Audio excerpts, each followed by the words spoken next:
They said creativity was the last frontier, the one domain AI could never cross. But what if machines could not only think, but also invent?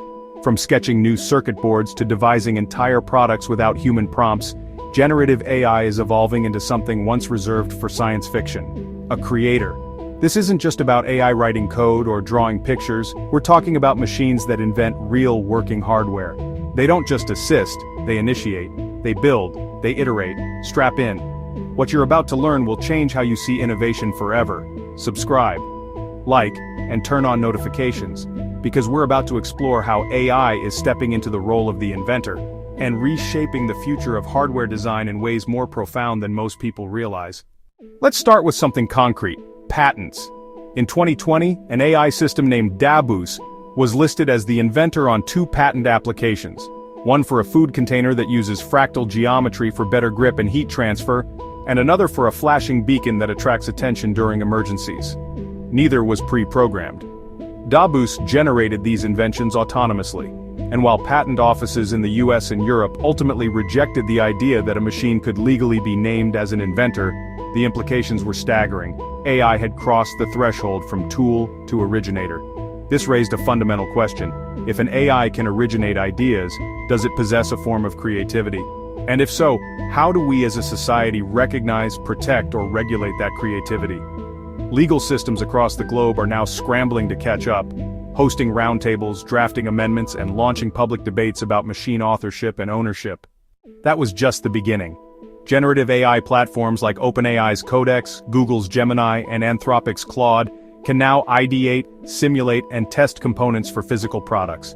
With reinforcement learning, evolutionary design algorithms, and neural architecture search, these systems don't just optimize, they originate. They propose novel designs, run simulations to test for efficiency and durability, and revise those blueprints based on feedback, all without needing human engineers to walk them through the process. They operate more like iterative artists than calculators. The process mirrors human intuition, minus the emotional guesswork and physical fatigue. Take, for example, a system developed by Autodesk called Dreamcatcher. It doesn't design objects in the traditional sense. Instead, you tell it your constraints, weight limits, size requirements, load-bearing targets. Dreamcatcher then iterates thousands of structural designs, some of which no human would intuitively imagine. These aren't just theoretical. They're manufactured and deployed in everything from lightweight aerospace brackets to ergonomic furniture. Dreamcatcher and its descendants are redefining the interface between form, function, and feasibility. Newer iterations are even integrating sustainability metrics, using carbon footprint data to prioritize eco-conscious designs. Now enter the world of semiconductor design, one of the most complex and expensive fields in engineering. Historically, it's taken teams of specialists months or years to bring a chip from concept to layout. Today, companies like Synopsys, Cadence, and even new players like Tenstorrent are integrating AI into electronic design automation, or EDA. Their generative systems can now draft entire circuit layouts, routing paths, and transistor-level schematics that meet power, area, and performance constraints in days instead of months. These systems reduce human bottlenecks and in some cases reveal entirely new chip architectures optimized for AI workloads. Even silicon photonics, a bleeding-edge field, is beginning to benefit from AI-led innovation. But it doesn't stop there. Google used reinforcement learning to optimize the floor plan of its TPU, Tensor Processing Unit chips. In the past, human engineers spent weeks on this. The AI took under 6 hours. The resulting layout was not only functional but superior in terms of power consumption and processing speed. What was once a bottleneck became a catalyst for innovation. And this success led to widespread adoption of AI-led layout optimization across Google's hardware division. Amazon, Microsoft, and even newer fabless startups are now adopting similar techniques, creating a seismic shift in hardware pipeline efficiency. We're also seeing breakthroughs in robotics. Generative AI is designing new robot forms based on environmental goals. Researchers at MIT used evolutionary algorithms to let AI design soft-bodied robots optimized for locomotion in specific terrain. The results were bizarre-looking, blobby constructs that moved more efficiently than anything a human engineer would have dreamed up. These weren't theoretical models. They were 3D printed and tested in the real world. Their movement was analyzed and refined over multiple iterations without any direct human design input. Similar strategies are being applied to underwater drones, Martian rovers, and even wearable robotics in the medical field. Meanwhile, NVIDIA has developed an AI system that can simulate mechanical parts under stress and then redesign those parts to reduce material use without compromising strength. The result? Lighter, cheaper, and more durable components for aerospace and automotive industries. These aren't just incremental improvements, they're quantum leaps. In fact, their latest simulations include adaptive reshaping capabilities, allowing mechanical parts to transform in response to external conditions, a biological-like trait that AI is enabling in real-world manufacturing. Think aircraft wings that adapt to wind conditions mid-flight or bridge supports that flex dynamically in response to temperature or load changes. If this is blowing your mind, now's the time to subscribe and like the video. It helps us bring you even more of these future-shaping stories. And here's where it gets even more interesting. AI is starting to invent tools for other AIs. Meta AI recently published a paper on Eureka, an AI that develops training environments for reinforcement learning agents. Essentially, it invents the obstacles and rewards that other AIs will use to learn. This recursive invention loop means AI isn't just designing hardware, it's architecting the learning systems that birth the next wave of AI capabilities. It's like teaching a teacher to build a curriculum for a student who then becomes a better teacher. This cycle of recursive self-improvement is beginning to mirror biological evolution in silico. Some predict this could lead to exponential jumps in machine performance without human supervision. Pause and think about that. We're now looking at systems that don't just solve problems, but redefine the very way problems are framed.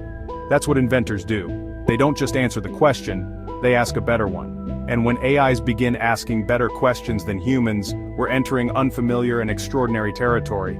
The invention process becomes unbound from human paradigms. And this raises enormous philosophical and economic questions. If a machine invents a life-saving medical device, who owns the rights? If it designs a revolutionary battery, who gets the credit? More urgently, how do we audit AI-generated inventions for safety, bias, or embedded corporate interests when the invention pipeline itself is autonomous? Are we ready to introduce new categories of intellectual property for non-human creators? Are regulators prepared to assess things they can neither replicate nor fully understand? The idea of AI inventors challenges our definition of creativity. Historically, invention has been tied to human intuition, trial and error, flashes of insight. But machines don't need sleep. They don't get discouraged. They don't forget. And with every iteration, they improve. They evolve with every loop, generating new design heuristics based on success metrics we may not fully understand. The result is a widening gap between human intention and machine capability. Critics argue that AI lacks intent, that invention without purpose isn't true creativity. But let's flip that. What if creativity isn't about intent but about output? If an AI produces a new device that works, solves a problem, and advances the field, does it matter whether it meant to? Could this shift our metrics for innovation from motive to measurable contribution? Is the spark of invention less about why and more about what and how? This question is more than theoretical. In Japan, a generative design algorithm developed a new type of solar panel layout that increased energy efficiency by over 20% compared to traditional methods. The design was adopted by multiple firms. No human could explain why it worked better, but it did. And since then, similar design patterns have emerged in wind turbine blade configurations, HVAC systems, and even smartphone antennas, all born from AI's unintuitive but effective logic. The field of computational materials is booming with discoveries driven not by hypothesis but by generative exploration. And this is happening at scale. Startups like Cognitive Scale, Hyperganic, Neural Concept, and AI Build are constructing platforms where generative AI doesn't just assist engineers, it co-creates with them. It proposes alternatives, it questions assumptions, it even suggests constraints that humans didn't consider. In one case, a startup used generative AI to redesign a prosthetic limb with enhanced joint articulation and reduced material weight, all while slashing production costs by half. Other applications include AI-designed rocket engines, modular housing units, and agricultural irrigation systems with built-in machine learning feedback. We are rapidly transitioning from AI as a tool to AI as a partner in the invention process. In some cases, AI is the lead innovator. Entire design cycles are now being led by neural networks, with human teams providing supervision, interpretation, and safety checks rather than direct design work. We may soon reach a point where the majority of new inventions in certain sectors originate not in boardrooms or universities, but in server racks. But it's not all utopian. AI-generated inventions also introduce risks. A design might work in simulation but fail catastrophically in the real world. AI might optimize for one metric at the expense of safety, sustainability, or ethical standards. That's why human oversight remains critical. We need new testing protocols, new legal frameworks, and new ethical standards for inventions that weren't imagined by humans. We need AI-native QA systems and synthetic environments to verify results before deploying inventions into critical industries. Transparency in the design chain becomes as important as accuracy. Still, the trajectory is clear. We are entering an age where the next breakthrough product, the next leap in transportation or medicine or energy, might be born not in a lab or garage, but in a neural network. And these networks are becoming more accessible by the day. Platforms like Runway, Peltarian, and Hugging Face are enabling smaller firms and even independent inventors to prototype with generative intelligence. Democratized innovation is emerging, where anyone with an idea can partner with a machine to build the future. AI isn't just enhancing human creativity, it's redefining it. It's expanding the boundaries of what's possible and who gets to invent. The dream of invention is no longer limited to human minds, and that might be the most humanizing revelation of all. Because the future isn't just automated, it's inventive, and we're only beginning to see what happens when machines start to dream.